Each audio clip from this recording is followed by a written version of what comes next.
Assalamualaikum warahmatullahi wabarakatuh. Halo, kami dari kelompok AT9. Kami akan membawakan materi tentang birrul walidain.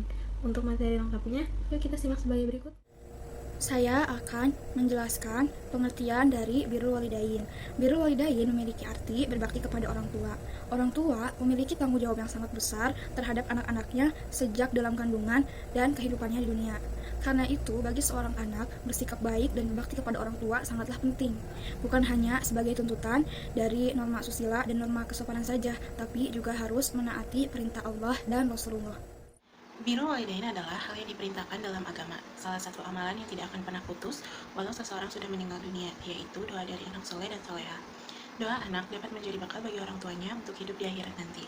Hal ini sesuai dengan sabda Rasulullah, jika seseorang telah meninggal dunia, maka terputuslah amalannya kecuali 3 perkara, yaitu sedekah jariah, ilmu yang bermanfaat, dan anak yang soleh. Hadis riwayat Muslim. Ajaran Islam untuk birrul walidain. Berbakti kepada orang tua merupakan akhlak yang harus diutamakan bagi setiap manusia, karena ridhonya orang tua sangatlah penting untuk keberhasilan anaknya. Dalam ajaran agama Islam, setiap anak diwajibkan untuk selalu berbakti kepada orang tua. Artinya, tidak menyakiti hati orang tua dan senantiasa mematuhi perintahnya. Hal tersebut terdapat dalam firman Allah Al-Quran Surat Al-Isra ayat 23. A'udzubillahi minasyaitonirrajim. Bismillahirrahmanirrahim.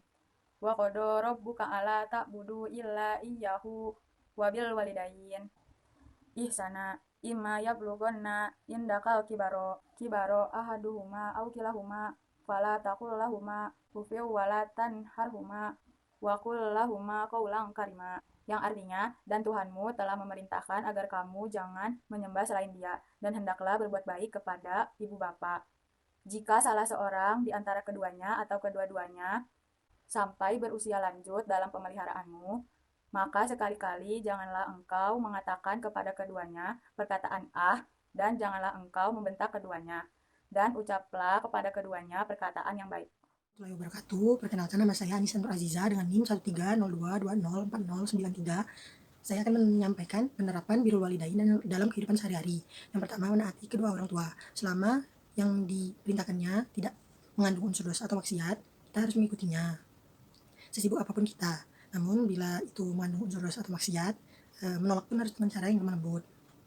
Lalu yang kedua adalah senantiasa mendoakan mereka, baik mereka sudah meninggal maupun masih hidup. Kita harus tetap mendoakan mereka, karena itu salah satu bentuk bakti kepada kedua orang tua. Assalamualaikum warahmatullahi wabarakatuh. Kemudian saya akan membacakan doa untuk kedua orang tua kita. Apabila orang tua kita masih hidup, maka doanya berbunyi Rabbighfirli wali walidayya warhamhuma kama rabbayani shaghira, yang artinya, Tuhanku, ampunilah dosa-dosaku dan kedua orang tuaku, serta kasihanilah mereka berdua sebagaimana mereka telah mendidikku di waktu kecil. Namun, apabila orang tua kita telah meninggal, kita juga masih harus senantiasa mendoakannya, dan doanya berbunyi Allahumma ghfir lahu warhamhu wa'afihi wa'fu anhu wa akrim nuzulahu wa wasi' madkhalahu wa silhu bil ma'i was salji wal barad wa nakihi minal khataya kama yunaqas sabul abyadu minad danas wa abdilhu daran khairan min darihi wa ahlan khairan min ahlihi wa zawjan khairan min zawjihi wa dakhilhu jannata wa idhu min adabil qabri wa fitnatihi wa min adabin nar, yang artinya, ya Allah, ampunilah, rahmatilah, bebaskanlah, lepaskanlah kedua orang tuaku, dan muliakanlah tempat tinggalnya, luaskanlah jalan masuknya, bersihkanlah kedua orang tuaku dengan air yang jernih dan sejuk. Dan bersihkanlah kedua orang tuaku dari segala kesalahan seperti baju putih yang bersih dari kotoran. Penerapan birrul walidain dalam kehidupan sehari-hari yang ketiga yaitu bersikap sopan dan santun. Berbicara dengan mereka menggunakan bahasa yang sopan dan halus. Ketika keluar rumah, ucapkan salam, cium tangan dengan lembut, jangan sampai kita menjadi anak yang seenaknya sendiri dan tidak peduli dengan orang tua. Yang keempat yaitu tidak membentuk orang tua. Semarah-marahnya kita kepada orang tua, jangan sampai membentak mereka. Kalau kita salah dan diberi nasihat, cukup dengarkan dan patuhi perintahnya. Tidak perlu membentak, bahkan mengeluarkan kata-kata kasar. Karena yang demikian bisa melukai hati dan membuat mereka sedih. 5.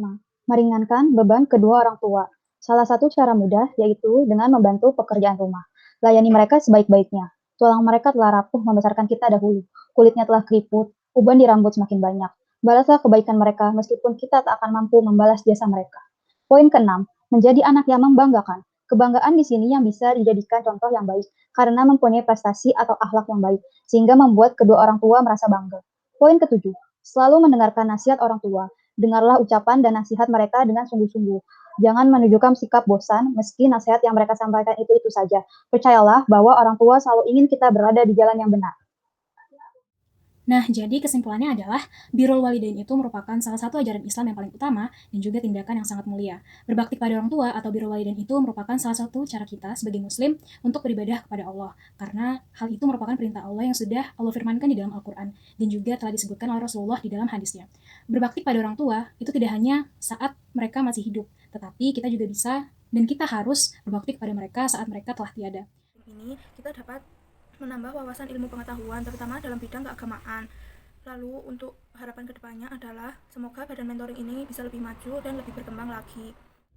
Selama mengikuti kegiatan mentoring, saya mendapat banyak pengetahuan baru yang sebelumnya belum pernah saya dapatkan. Bukan hanya itu saja, saya juga mendapat teman baru. Kakak mentornya pun sangat friendly dan menjawab semua pertanyaan kami dengan baik. Harapan untuk kegiatan mentoring kedepannya, semoga ada lebih banyak waktu untuk dapat berinteraksi. Alhamdulillah, mentoring pendidikan agama Islam ini sangat-sangat memberikan banyak manfaat, khususnya untuk diri saya sendiri. Dan Masya Allah, Tabarakallah, untuk kakak-kakak menti juga sangat baik, apalagi dalam menyampaikan materi, sehingga materi yang disampaikan dapat tersampaikan dengan baik kepada kami. Dan juga pada mentoring ini, saya jadi jauh lebih banyak mengetahui tentang agama Islam dan tentang kewajiban-kewajiban yang seharusnya dilakukan oleh seorang muslim.